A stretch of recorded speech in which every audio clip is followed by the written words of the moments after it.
aqui é a Rita Lê e eu vou falar um pouquinho sobre Ore pelas Nações, um guia completo de missões e intercessão pelo mundo.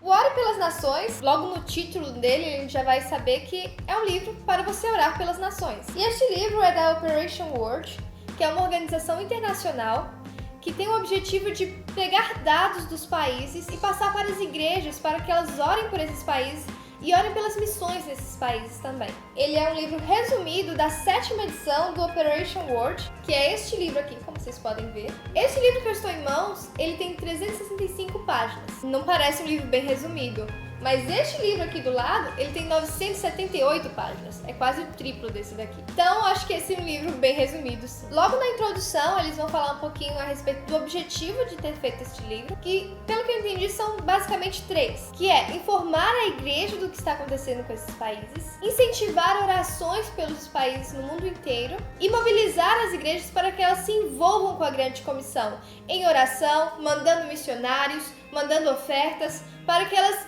lembrem da grande comissão e da importância dela. O público para quem eles escreveram são cristãos envolvidos com missões. E eles têm em mente que muitos desses cristãos são evangélicos, mas eles também dizem que alguns deles não são evangélicos. Até mesmo na própria organização Operation World, existem várias denominações ligadas a ela, de 10 países, cerca de 20 denominações. Então eles fizeram um livro mais, digamos assim, aberto denominacionalmente. E é interessante porque eu tava folheando ele e logo na parte de Brasil, há uma coisa assim que acho que exemplifica um pouco sobre isso. Eles vão falar a respeito da Igreja Católica que precisa desesperadamente de renovação. Falam que muitos membros da Igreja Católica estão saindo da igreja ou até mesmo ficando sem igreja, e que a Igreja Católica ela precisa se restabelecer, se reestruturar, e é um tópico sobre oração pela Igreja Católica. E aí eu até fiquei um pouco preocupada em relação a essa interdenominacionalidade, mas no próprio capítulo sobre o Brasil, há um tópico para oração sobre as igrejas evangélicas daqui. Fala que nós devemos orar pelas igrejas porque muitas das igrejas que se dizem evangélicas aqui no Brasil,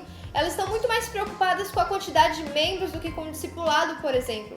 E o que tem estragado muito as igrejas é a teologia da prosperidade. Então há uma preocupação também por uma doutrina dentro desses pontos, o que me deixou mais tranquila. Ele vai falar bastante a respeito dos dados sociais desses países e ele faz uma ressalva sobre isso porque ele diz que essas coisas não é para que a igreja envolva apenas com a caridade, comece a orar para que Deus melhore o âmbito social, o âmbito político, o âmbito econômico desses países. O foco do livro é como Deus pode agir nesse país através do Evangelho, para que o Evangelho transforme tudo isso. E eles trazem até uma frase do John Stott que eu achei muito bacana. Vou ler para vocês. Eis a suprema motivação missionária. Não é nem obediência à grande comissão, nem compaixão pelo perdido, nem entusiasmo pelo Evangelho, mas zelo, até mesmo preocupação pela honra do nome de Cristo. Nenhum incentivo é mais forte do que desejar que Cristo receba a honra devida a seu nome. O livro então começa com a visão de mundo,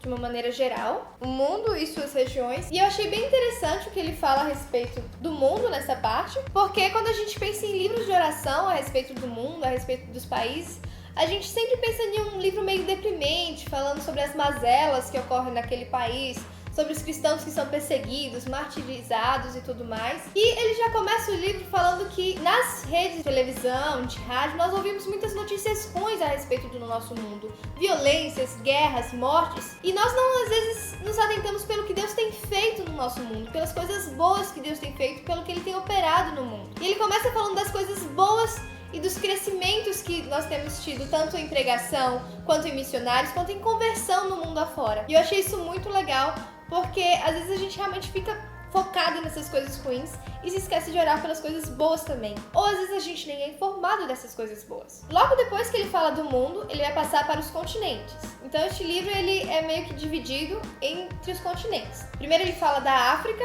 depois da América, Ásia, Europa e Pacífico, que são as ilhas que ficam no Oceano Pacífico. E já nessa divisão a gente percebe que ele segue uma ordem alfabética para colocar esses continentes. Isso se segue também dentro de cada continente. Em cada parte sobre cada continente, eles falam sobre cada país específico e segue também a ordem alfabética. E se você quer saber sobre um país específico, por exemplo, quero saber o que ele fala sobre o Brasil, tem o índice de todos os países no início e a página exata em que aquele país se encontra. E esse índice também segue uma ordem alfabética. Então é tudo bem prático, tudo bem fácil de você encontrar.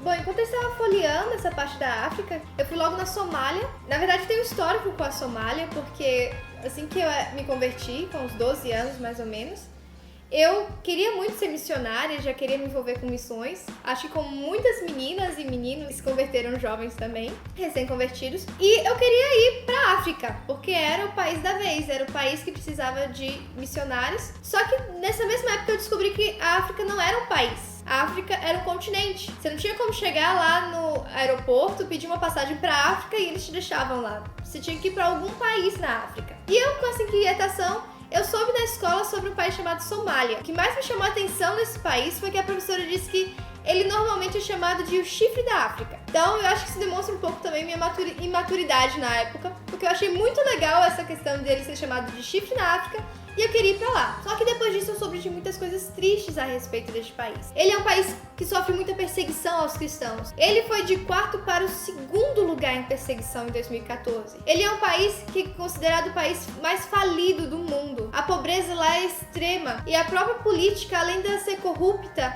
ela é muito difícil. Ele conseguiu um pouquinho de melhora no último ano, mas ainda assim é um país que precisa muito de oração. E olhando aqui na Somália, eu descobri que a Somália ela tem cristãos lá, tem cerca de 4.000 cristãos aproximadamente, que é muito pouco, não é nem 5% da população, é bem menos que isso. Eles possuem duas cidades principais lá, que é a Somalilândia e a Puntlandia, que são cidades mais estabilizadas de lá. Só que não existem cristãos morando nessas áreas que poderiam ajudar o restante da Somália a se levantar. E também este livro fala pra gente orar sobre a visão de cristianismo que os somalis têm. Eles têm uma visão de cristianismo muito deturpada, de um cristianismo voltado mais para as imoralidades ocidentais. E não o cristianismo de Cristo Jesus, um cristianismo puro, um cristianismo que tem a ver com pureza. E um outro problema é que a maioria dos somalis, eles são nômades, principalmente no sul do país. Então essa questão de ter uma igreja, ter um templo fixo, é muito complicado para eles também. Então, se você está vendo esse vídeo, eu gostaria de pedir, realmente do fundo do meu coração, lembre-se da Somália, pelo menos no dia de hoje, separe um tempinho para orar por ela, tá bom? Combinado?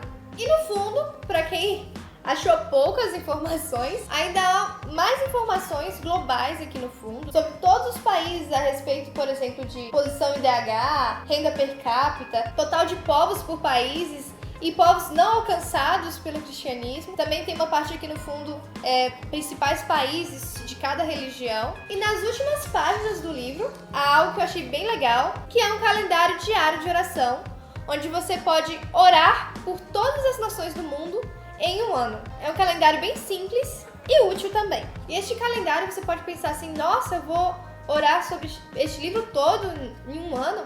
Mas ele mesmo fala que há muitas informações nesse livro, então você pode escolher alguns pontos para orar durante estes dias específicos. E o interessante é que este livro está em vários países do mundo, e naquele período em que você está orando por aquele país, muitas outras pessoas em todo o mundo estarão orando por ele também. E eu achei isso bem bacana neste livro. Bom, quais seriam outras utilidades então deste livro? No próprio livro, na introdução, ele traz uma parte de como usar este livro em casa, no lar, como usar na igreja e como usar em conferências, por exemplo. Em casa, dá a ideia de você usar nas devocionais com sua família e orar sobre alguns pontos de um país específico nas devocionais. Outra coisa também é deixar este livro do lado da TV e quando surgir um noticiário a respeito de algum país, você chegar no livro e conferir também a respeito do que este livro fala a respeito daquele país. E eu acho que este livro ele também poderia ter trago alguma parte em branco em cada país, para que a gente pudesse também, ao ouvir a notícia, a gente anotar também, para que a gente pudesse orar por essas coisas sobre esse país. Em relação à igreja, ele dá a ideia de colocar no boletim alguns dados sobre algum país, em um cantinho missionário que tiver lá, ou então se tem um momento missionário durante as escolas dominicais,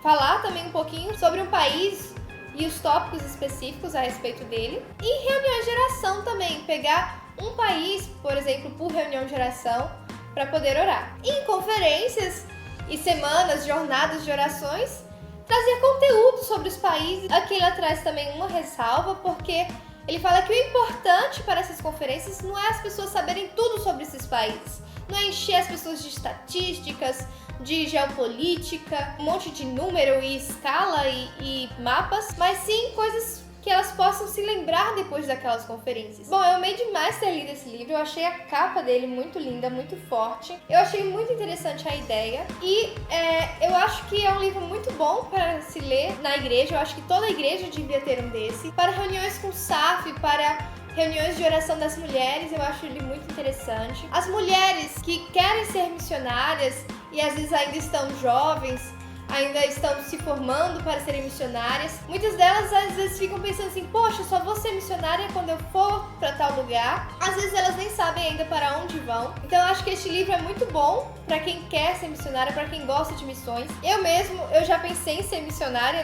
na infância, na minha juventude, e eu achei essa ideia muito legal de você conhecer mais sobre os países e mesmo você não indo, estar orando por eles. E também eu achei a ideia legal porque às vezes quando nós oramos pelos países, a gente ora de uma maneira muito superficial, né? Eu vou orar pela África. Senhor, abençoe aqueles países, abençoe os cristãos perseguidos, abençoe aquele pessoal que passa fome. E este livro ele ajuda a gente a ter uma oração muito mais substancial, com muito mais detalhes, para que a gente ore com muito mais aprofundamento a respeito desses países. Então é isso, pessoal. Se você gostou desse vídeo, dê o seu like aí. Se você quer mais vídeos sobre missões aqui no canal, coloca aí nos comentários. Se você chegou agora aqui no canal, se inscreva e clique aí no sininho. E eu acho que a gente se vê por aqui.